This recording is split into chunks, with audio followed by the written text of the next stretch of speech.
আনন্দ উৎসবে বাংলা বর্ষবরণ, বৈষম্যমুক্ত দেশ গড়ার প্রত্যাশা। বৈশাখের প্রথম দিন রংপুর বিভাগের 2 উপজেলার কৃষক পেলেন কৃষক কার্ড। গাইবান্ধা জেনারেল হাসপাতালে যথাসময়ে মিলছে না মেডিকেল সনদ। মামলা জটের সঙ্গে দীর্ঘ হচ্ছে বিচারিক প্রক্রিয়া। পাবলিক প্রসিকিউটরের উদ্বেগ, জনবল সংকটের দোহায়। 24 ঘন্টায় হাম ও উপসর্গ নিয়ে 9 জনের মৃত্যু, নতুন শনাক্ত 1100-র বেশি। রংপুর অঞ্চলেও বাড়ছে আক্রান্তের সংখ্যা, দিশেহারা অনেক অভিভাবক। অতিরিক্ত রাসায়নিক সার ব্যবহারে জৈব গুণ হারাচ্ছে মাটি, কমছে উৎপাদন সক্ষমতা। খাদ্য নিরাপত্তায় জৈব সার প্রয়োগের পরামর্শ গবেষকদের, প্রণোদনার দাবি রংপুরের কৃষকের। এবং খসে পড়ছে ছাদের পলেস্তারা, বেরিয়ে গেছে রড। কুড়িগ্রামের উরিপুর উপজেলা স্বাস্থ্য কমপ্লেক্সের বেহাল দশা, ঝুঁকি নিয়ে চলছে চিকিৎসা সেবা, ব্যবস্থা নেয়ার আশ্বাস।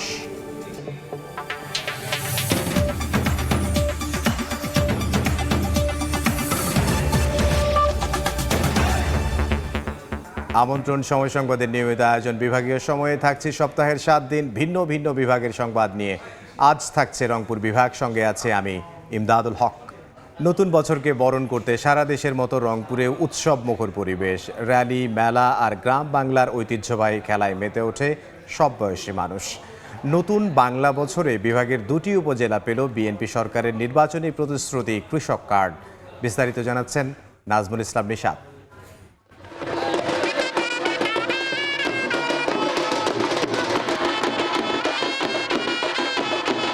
বাংলা বছরের প্রথম দিনটি বরণ করতে সকাল থেকেই রংপুর শহর জুড়ে ছিল উৎসবের আমেজ। মঙ্গলবার সকালে রংপুর জেলা স্কুল থেকে নানা রঙের পোশাকে সজ্জিত মানুষ অংশ নেয় বর্ণাঢ্য র্যালিতে। ঢাকডোলার লোকজ বাদ্যের তালে তালে উৎসবে মাতে হাজারো মানুষ। আয়োজন খুবই সুন্দর, সবকিছু মিলাই ভালো লাগতেছে। আমাদের যে পয়লা বৈশাখ উদযাপন হচ্ছে সেটা সত্যি খুব আনন্দের হচ্ছে এবং মানুষ স্বাধীনভাবে সেখানে আনন্দ করে যাচ্ছে। আমরা নাটিয়াল বাহিনী, আমরা সেদিন একটা আনন্দ লাগে, দর্শককে আনন্দ লাগে। প্রতি বছর আমরা আসি, সবাই যদি ছেলে পেলে আনন্দ পায়, এইটুকু একটা খেলা।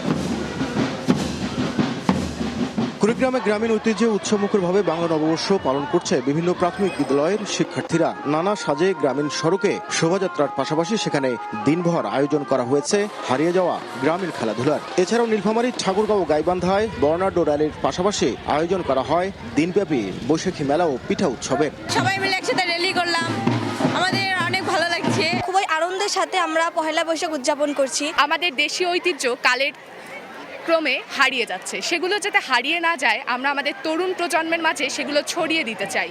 এদিকে সরকারের নির্বাচনী প্রতিশ্রুতির অংশ হিসেবে দেশের কৃষিকে উন্নত করতে আজ দেশব্যাপী প্রি পাইলটিং কার্যক্রম হিসেবে প্রথম পর্যায়ে বিভাগের পঞ্চগড় সদর ও বোদা উপজেলার 2টি ব্লকের 3554 জন কৃষক পাচ্ছেন কৃষক কার্ড। আর বাংলা নতুন বছর বরণের মধ্য দিয়ে সরকারের এমন উদ্যোগকে সাধুবাদ জানিয়েছেন কৃষকরা। এই কৃষি কার্ড দিয়ে আমরা সার, বীজ অনেক কিছু তুলতে পারবো এবং ব্যাংক থেকে লোনও নিতে পারবো। আমরা ধানের বীজ পাবো, গমের বীজ পাইছি, আবার পাবো, ভুট্টার বীজ পাবো, সবকিছু পাবো আমরা সুবিধা। নতুন বছরের শুরুতে এমন আয়োজন বাঙালির ঐতিহ্য আর সংস্কৃতিকে আরো সমৃদ্ধ করবে, এমনটাই প্রত্যাশা সব শ্রেণী পেশার মানুষের। নাজমুল ইসলাম নিশাত, সময় সংবাদ, রংপুর। বাংলা নববর্ষ উদযাপনের আরো খবর জানবো। দিনাজপুরে আছেন সহকর্মী গোলাম নবী দুলাল এবং গাইবান্ধায় বিপ্লব ইসলাম। প্রথমেই সরাসরি যাব গোলাম নবী দুলালের কাছে। বাঙালি সংস্কৃতিকে সমুন্নত রাখতে প্রতি বছরের না এবারও দিনাজপুরে কিন্তু জাঁকজমক এবং বর্ণাঢ্য অনুষ্ঠানের মধ্য দিয়ে বৈশাখ এবং নববর্ষ পালিত হচ্ছে। আমি এই মুহূর্তে দিনাজপুর বড় মাঠে রয়েছি, যেখানে সপ্তাহব্যাপী বৈশাখী মেলা আপনার শুরু হয়েছে। আপনি জানেন যে সকালে কিন্তু একটি বর্ণাঢ্য আয়োজনের মধ্য দিয়ে জেলা প্রশাসন, বৈশাখী উৎসব পরিষদের যৌথভাবে তারা বৈশাখী র্যালি বের করে। আমরা দেখেছি হাজার হাজার মানুষ, নারী, পুরুষ এবং শিক্ষার্থী সবাই মিলে সেখানে অংশগ্রহণ করে। এবং এবারে যেটা বলা হচ্ছে যে পুরনো সব দুঃখ গ্লানি ভুলে নতুন আশায়, নতুন স্বপ্নে শুরু হোক জীবনের অধ্যায়। এই যে বৈশাখী উৎসব পরিষদ এবং জেলা প্রশাসন আজকে যে মেলাটি আয়োজন করেছে, আমরা দেখছি প্রায় এখানে 75টি স্টল রয়েছে। যদিও আবহাওয়া কিছুটা গরম, তারপরও যারা হচ্ছে দর্শনার্থী, যারা বৈশাখকে যারা মনে প্রাণে ভালোবাসেন এবং যারা বাঙালি, তাদেরকে আমরা দেখছি যে মেলায় তারা এসেছেন। এখানে বিভিন্ন স্টল যে বসেছে, সেই স্টলগুলোতে বিভিন্ন পণ্যের পসরা বসে কিন্তু তারা এখানে বসেছেন। এখানে খাবার দোকান রয়েছে, আচারের দোকান রয়েছে, বেলুন থেকে শুরু করে ফুচকা থেকে শুরু করে বিভিন্ন আপনার বড়িহালির দোকানও রয়েছে, যারা কিন্তু খুব সুন্দরভাবে তারা এখানে তারা দিচ্ছেন। আমরা দেখছি এখানে যে হাতের যে আঁকিবুকি যেটাকে আমরা বলি যে এখানে মেয়েদের কিন্তু হাতে সেটাকে অঙ্কন করে দেওয়া হচ্ছে।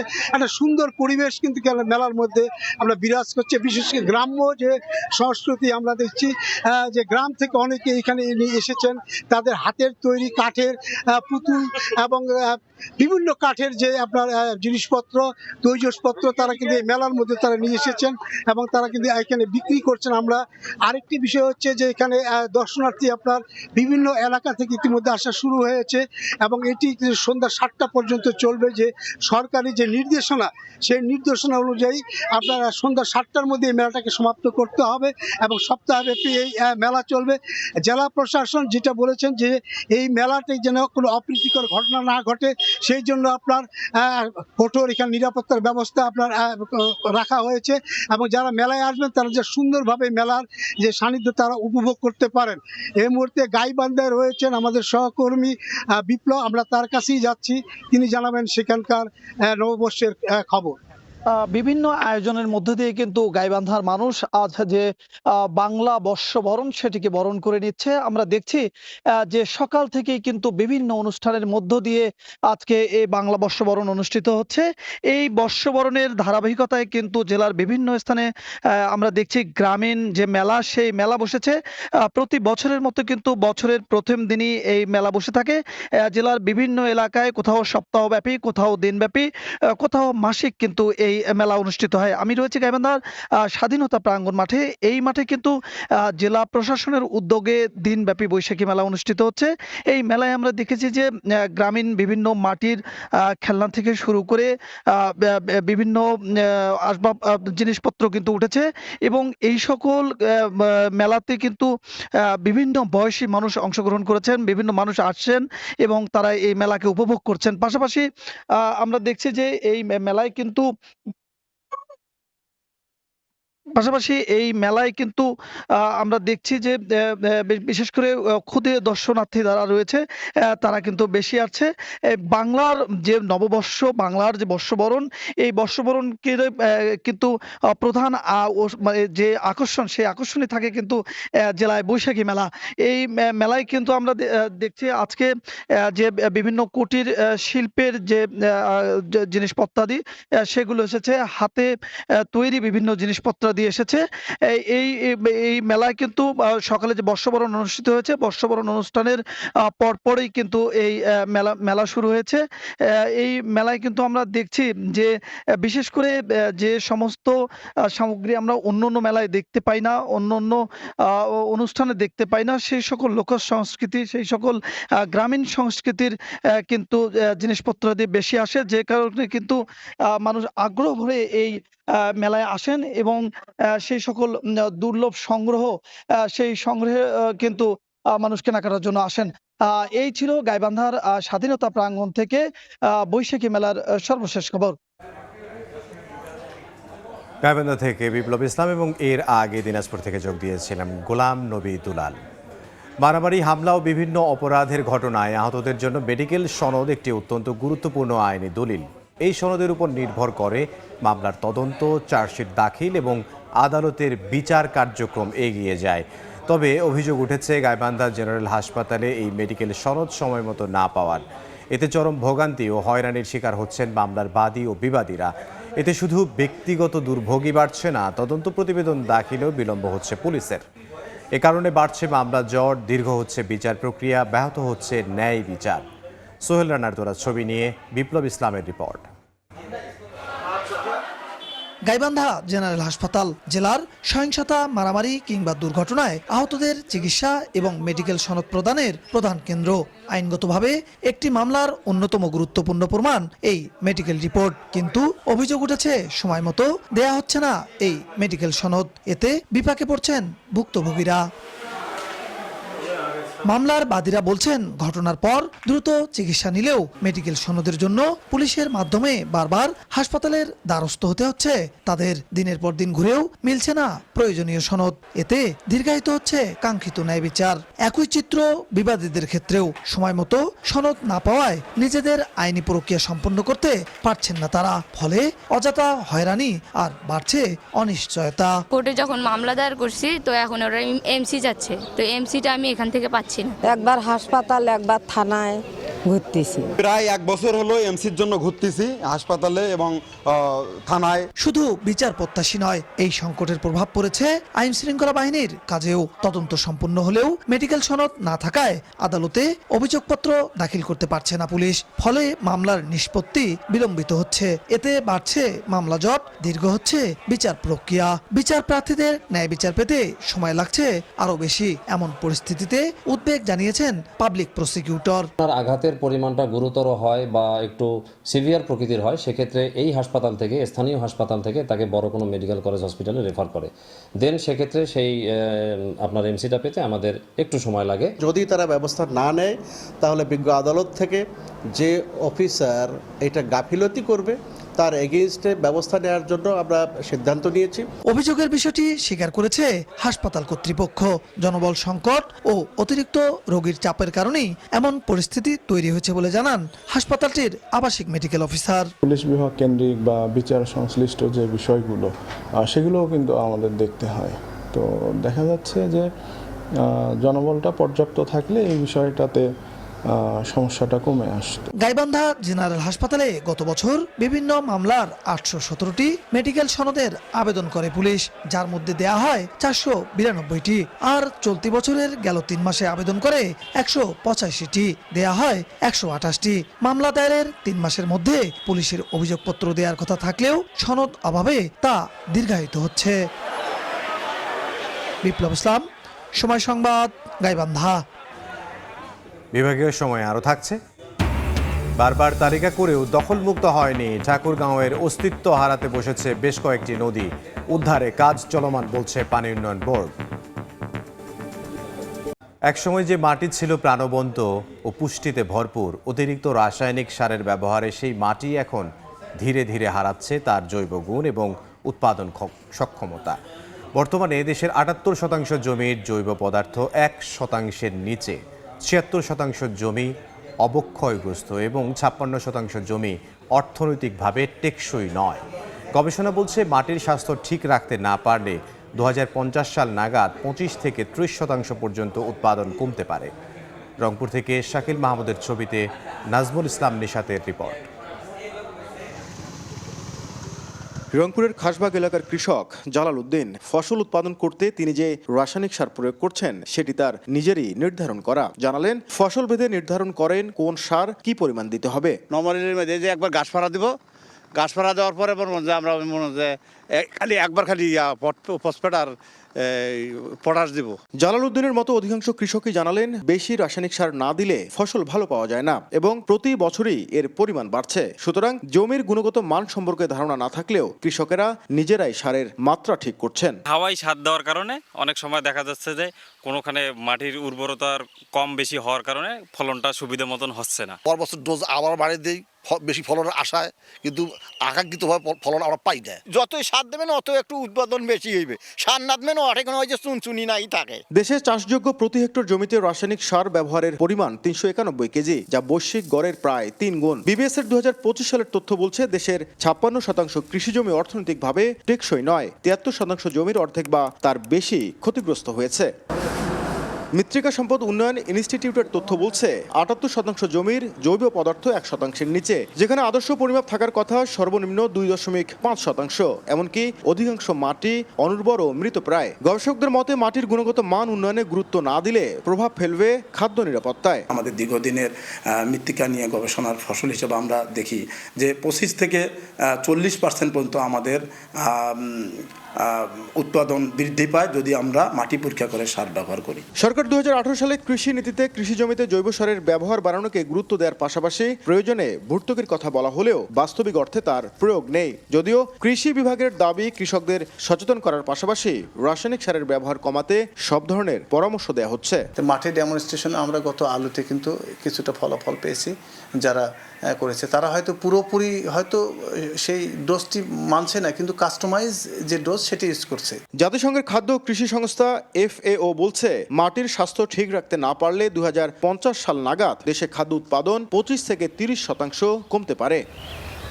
বিশেষজ্ঞরা বলছেন শুধু উৎপাদন বাড়ানোর জন্যই নির্বিচারে রাসায়নিক সারের প্রয়োগ নয়, বরং সুষম ও বৈজ্ঞানিক ব্যবহারের দিকে যেতে হবে। একই সাথে কৃষকদের সচেতন করবার পাশাপাশি একটি বাস্তবসম্মত নীতিমালা প্রণয়ন ও সেটি মাঠ পর্যায়ে প্রয়োগ নিশ্চিত করতে হবে। নাজমুল ইসলাম নিশাত, সময় সংবাদ, রংপুর। এ বিষয়ে আরও আলোচনার জন্য রংপুর থেকে সরাসরি যুক্ত হচ্ছেন সহকর্মী নাজমুল ইসলাম নিশাত, তার সঙ্গে রয়েছেন কৃষিবিদ খন্দকার মোহাম্মদ মেজবাহুল ইসলাম। যাব আলোচনায়। আমরা দেখছি যে কৃষকরা মূলত মাটি পরীক্ষা না করবার কারণে এবং অতিরিক্ত ফলনের আশায় রাসায়নিক সার প্রয়োগ করছেন, এবং কৃষকরা আমরা মাঠে পর্যায়ে কথা বলে যেটি দেখছি যে তারা যে সার প্রয়োগ করেন সেটি মূলত তারাই নির্ধারণ করেন কোন ফসলে কি পরিমাণ সার দেবেন, এবং গবেষণা বলছে যে এর ফলে মাটির গুণগত মান নষ্ট হচ্ছে এবং ফসল উৎপাদন হুমকিতে পড়ছে। আমরা এসব বিষয় নিয়ে আলোচনা করবো। আমার সাথে আজ অতিথি হিসেবে যুক্ত রয়েছেন কৃষিবিদ মেজবাহুল ইসলাম। আমরা একটু আলোচনায় চলে যেতে চাই। আমরা দেখছি যে কৃষকদের যে রাসায়নিক সারের ব্যবহারের প্রবণতা, মূলত এটি বারবার কারণটা কি? এটা বারবার কারণ হলো একটাই হলো যে কৃষক না বুঝে মাটি পরীক্ষা না করে নিজের ইচ্ছা মতো অনেক সময় সার দিচ্ছে। আর এক্ষেত্রে একটা জিনিস সরাসরি বলা যায় যে আমরা যদি উপজেলা কৃষি অফিস অথবা উপজেলা কৃষি অফিস থেকে যিনি উপসহকারী কৃষি কর্মকর্তা আছেন তার সঙ্গে যোগাযোগটা করি, কৃষকরা যদি তার সঙ্গে যোগাযোগ করে যদি সার ব্যবহারটা যদি তারা ঠিক মতো দেয়, প্রত্যেকটা ফসলে আলাদা আলাদা কিন্তু সার দিতে হয়, সেইভাবে যদি সারটা ব্যবহার করে, মৌসুম ভিত্তিক সার আছে, আবার প্রত্যেক ফসলের জন্য সার ব্যবহার করতে আলাদাভাবে, এটা যদি করা হয় তাহলে মনে হয় যে এই প্রবণতাটা কমে আসবে এবং সারের যে পরিবেশগত বা কৃষির যে একটা ক্ষতির যেটা হচ্ছে সার্বিকভাবে, এটা অনেকটা কমে আসবে। আচ্ছা, আমরা দেখছি এই যে মাটির যে গুণগত মান নষ্ট হয়ে যাবার কারণে খাদ্য উৎপাদন বিঘ্নিত হবার শঙ্কা রয়েছে। এটি আসলে যদি মাটির যে ম্যানেজমেন্টটা যদি ঠিকঠাক মতো করা না যায়, এটি এক ধরনের উৎপাদনের ক্ষেত্রে বড় বিঘ্ন তৈরি করবে কিনা? হ্যাঁ, অবশ্যই। এক্ষেত্রে বলবো যে আবারও একই কথা, যে সঠিক সময়ে, সঠিক মাত্রায় এবং সঠিক পদ্ধতিতে যদি সার ব্যবহার করা না হয় তাহলে কিন্তু গাছের বৃদ্ধি যেমন কমবে, ফলনও কমে যাবে, উৎপাদনও কমে যাবে আর কি। এবং এক্ষেত্রে খাদ্য উৎপাদনে একটা সরাসরি প্রভাব পড়তেই পারে। আর এক্ষেত্রে আমি বলবো যে মাটিতে মানে অনিয়মিতভাবে বা অতিরিক্ত সার ব্যবহারের একটা কারণে যে ঘটনাটা ঘটে সেটা হলো মাটির অম্লতা বেড়ে যায়, মাটিতে যে জীবগুলো অণুজীবগুলো থাকে এগুলোর কার্যকারিতা কমে যায়।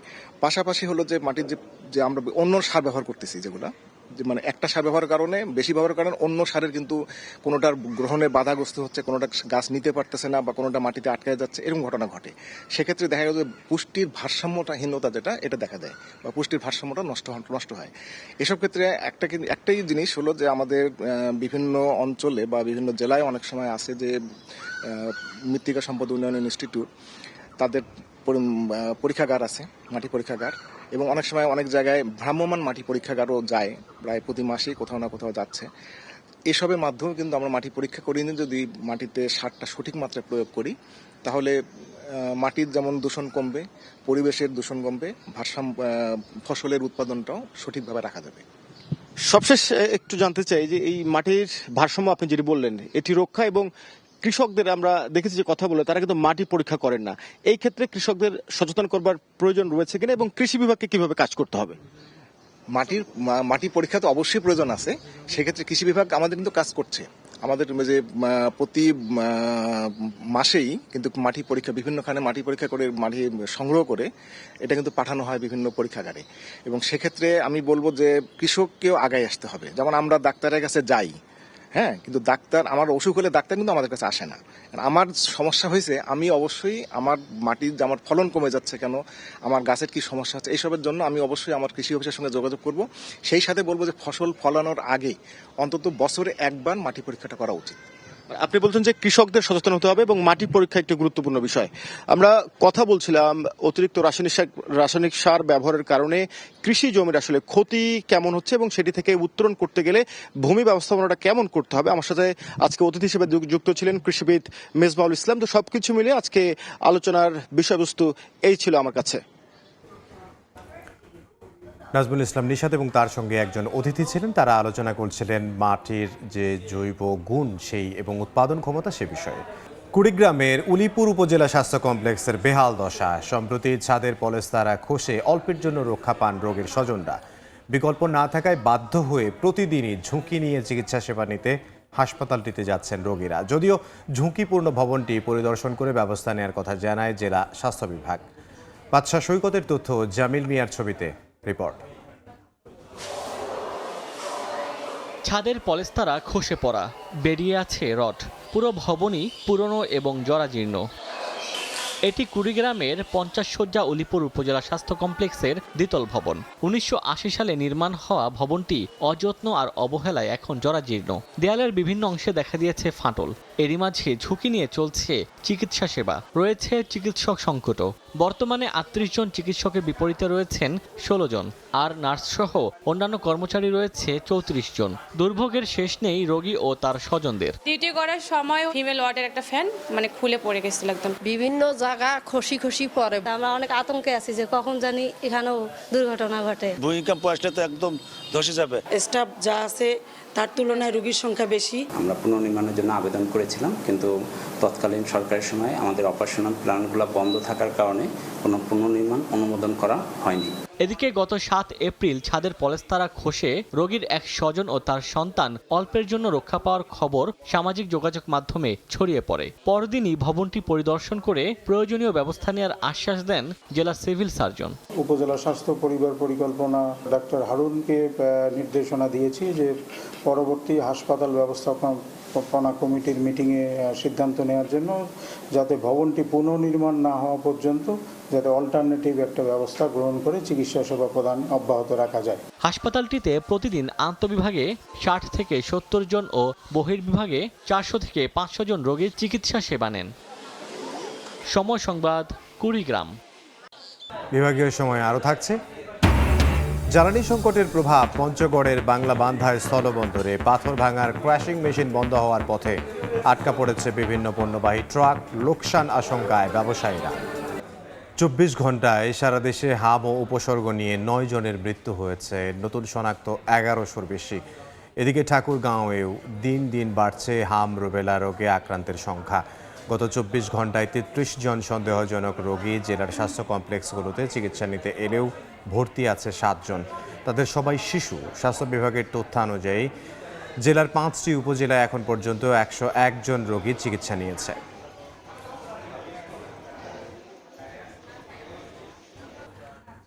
বারবার তালিকা করেও দখলমুক্ত করা যাচ্ছে না ঠাকুরগাঁওয়ের বেশ কয়েকটি নদী। এতে নতুন করে জেগে ওঠা চর দখল করে বসতভিটা কিংবা বিভিন্ন ব্যবসা প্রতিষ্ঠান গড়ে ওঠায় চিহ্ন হারাতে বসেছে নদীগুলো। যদিও নদী উদ্ধারে কাজ চলমান বলছে পানি উন্নয়ন বোর্ড। জেলা শহরের পাশ দিয়ে বয়ে চলা টাঙ্গন, সুক ও সেনুয়া নদীর বেহাল দশা। নদীর জায়গা দখল করে অবৈধভাবে গড়ে তোলা হয়েছে স্থাপনা। এতে ছোট হয়েছে নদীর সীমানা। প্রাকৃতিক ভারসাম্য নষ্টের পাশাপাশি বেকার হয়ে পড়েছেন জেলেরা। প্রশাসনিক কর্মকর্তারা পদক্ষেপ না নিয়ে পরিদর্শনেই সীমাবদ্ধ বলে অভিযোগ তাদের। পানি উন্নয়ন বোর্ডের তালিকা অনুযায়ী নদীর জমি দখল করে 487টি অবৈধ স্থাপনা গড়ে তোলা হয়েছে। ইতোমধ্যে 140 জনের স্থাপনা উচ্ছেদ করা হয়েছে। চলমান জ্বালানি সংকটের প্রভাব পড়েছে পঞ্চগড়ের বাংলা বান্ধায় স্থলবন্দরে। ডিজেল সংকটে বন্দর এলাকার পাথর ভাঙার ক্র্যাশিং মেশিন বন্ধ হওয়ার পথে। বাংলা বান্ধায় স্থলবন্দরে প্রতিদিন শত শত ট্রাকে ভারত ও ভুটান থেকে পাথর আমদানি হয়। এসব পাথর ভাঙতে ব্যবহার করা হয় ক্রাশিং মেশিন। তবে জ্বালানি সংকটে ব্যাহত হচ্ছে সে কার্যক্রম। ব্যবসায়ীরা বলছেন ডিজেল সংকটে এরই মধ্যে অনেক মেশিন বন্ধ হয়ে গেছে। এতে লোকসানের হচ্ছে তাদের, পাশাপাশি বেকার হচ্ছেন শ্রমিকরা। এদিকে পর্যাপ্ত জ্বালানি তেল না পেয়ে বন্দরে আটকে পড়েছে পণ্যবাহী ট্রাক। একই সঙ্গে বাড়ছে পরিবহন খরচও। এতে লোকসানের আশঙ্কায় ব্যবসায়ীরা। বিভাগীয় সময়ের শীর্ষ সংবাদগুলো জানিয়ে দিচ্ছি আরও একবার।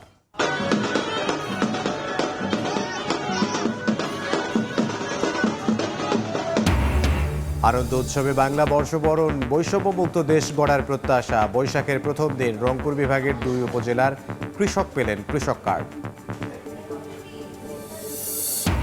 গাইবান্ধার জেনারেল হাসপাতালে যথাসময়ে মিলছে না মেডিকেল সনদ। মামলা জটের সঙ্গে দীর্ঘ হচ্ছে বিচারিক প্রক্রিয়া।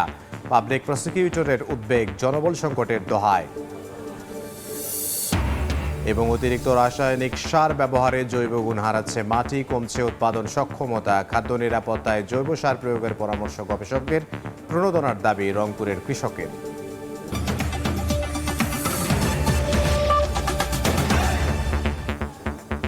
এই ছিল বিভাগীয় সময়ে। আগামীকাল থাকবো রাজশাহী বিভাগের আয়োজন নিয়ে। এরপর আন্তর্জাতিক সময়ের সঙ্গে থাকবেন সহকর্মী শবনম নিবিড়। ধন্যবাদ ইমদাদ। আন্তর্জাতিক সময় নিয়ে আসছে কিছুক্ষণ পরে, সঙ্গেই থাকুন সময়।